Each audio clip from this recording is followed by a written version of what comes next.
pula ni nakahoy. Ang tawag ni nakahoy ay kuan deciduous trees or plants.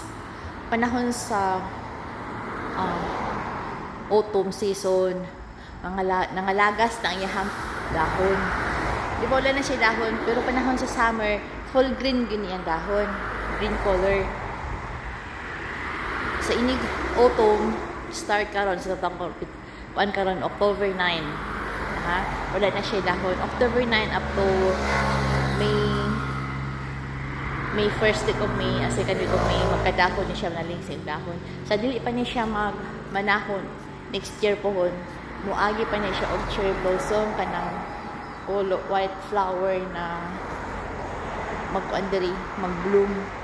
Ano siya tawag og cherry blossom na kahoy. Pod. Dahil siya gidala na characteristic.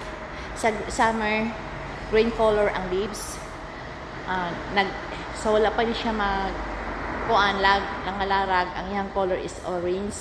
Tapos panahon karon na autumn season, October, muna siya wala na siya dahon until December, January, February, March, April, wala na siya dahon. Magkadahon pa siya sa May, first week of May or second week of May. Muna iyang characteristic na kahoy.